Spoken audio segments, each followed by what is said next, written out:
ថៃបន្តលេងល្បែងឈឺសាច់សុកចិត្តចំណាយកូនទីហ៊ានខ្លួនឯងឲ្យដើរជន់មីនដើម្បីខ្លួនបានលេះបន្តរក្សាទុកទីហ៊ានកម្ពុជាទាំង18រូបថៃចូលចិត្តណាស់លេងល្បែងឈឺសាច់ហើយតាំងដើរតួជាជនរងគ្រោះជាទូកំសត់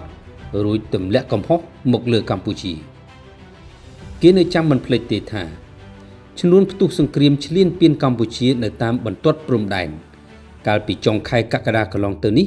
គឺកើតចេញពីការប្រើល្បិចឈឺសាច់បញ្ជាឲ្យកូនទីហ៊ានរបស់ខ្លួនដើរល្បាតជន់មីនសល់ពីសម័យសង្គ្រាមដោយចោទកម្ពុជាថាបានដាក់មីនថ្មីរួចខ្លួនទៅបិទប្រាសាទតាមាន់ធំមិនឲ្យកម្ពុជាចូលទៅវិញជាញឹកញយណាស់នៅពេលអស់ល្បិចរកនឹកលេះអីមិនចេញថៃតែងតែប្រើល្បែងឈឺសាច់ដ៏គ្រោះថ្នាក់នេះដើម្បីឲ្យខ្លួនមានលេះចោតមុខលើកម្ពុជាឥឡូវស្រាប់តែចង់រកលេះកិច្ចមិនគោរពកិច្ចព្រមព្រៀងសន្តិភាពដែលបានចុះហត្ថលេខានៅកូឡាឡាំពូថៃបានបង្កើតល្បិចឈឺសាច់ដដែលនេះជាថ្មីម្ដងទៀតដោយឲ្យកូនទីហ៊ានវ័យក្មេងមិនស្គាល់ភូមិសាស្ត្រទៅដើរជន់មីនក្បែរព្រំដែនកម្ពុជាដើម្បីខ្លួនបានលេះមិនដោះលែងទីហ៊ានកម្ពុជា18រូបមកវិញទាំងនាយករដ្ឋមន្ត្រីខ្ចីពិសោធន៍លោកអនុទីននិងរដ្ឋមន្ត្រីក្រសួងការពារជាតិថៃណាត់តផនបានដាក់ម៉ូគ្នាចេញមកធ្វើសេចក្តីថ្លែងការណ៍បន្ទាន់ព្រមគ្នាសម្រាប់ពន្យាពេលបញ្ជូនកងទ័ពកម្ពុជាទាំង18រូបឲ្យត្រឡប់មកកម្ពុជាវិញសិននិងត្រៀមដាក់លិខិតតវ៉ាផ្លូវការចំពោះកម្ពុជាបើខ្លួនស៊ើបអង្កេតឃើញថាជាមីនដែលដាក់ថ្មីម្ដេចក៏គ្រាន់តែដើម្បីបានលេះចង់រក្សាទុកទីហ៊ានកម្ពុជាធ្វើជាចំណាប់ខ្មាំងចុះចាំបាច់អ្វីក៏មេយោធាថៃចិត្តខ្មៅអមនុស្សធម៌ខ្លាំងម្ល៉េះ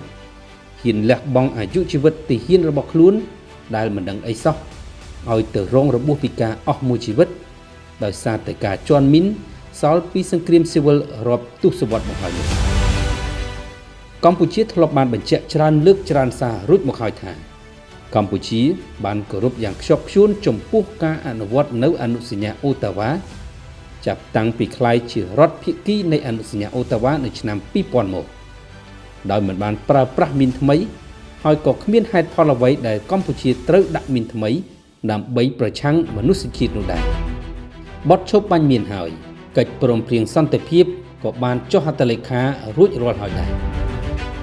ហើយនាយករដ្ឋមន្ត្រីថៃខ្លួនឯងក៏បានប្រកាសនៅចំពោះមុខប្រធានាធិបតីអាមេរិកលោកដូណាល់ត្រាំ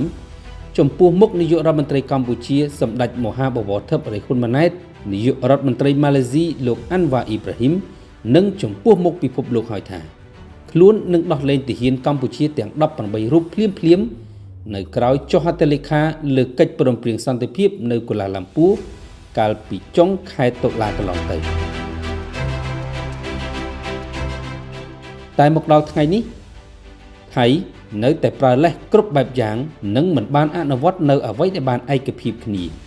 នៅក្នុងការដោះលែងទាហានខ្មែរទាំង18រូបត្រឡប់មកឲ្យកម្ពុជាវិញដែលវាហាក់បីដូចជាមិនទុកមុខទុកមាត់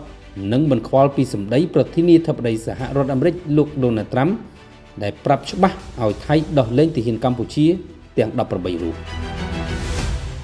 ប្រជាពលរដ្ឋខ្មែរគ្រប់រូបនៅតែសង្ឃឹមជឿជាក់យ៉ាងមុតមមថា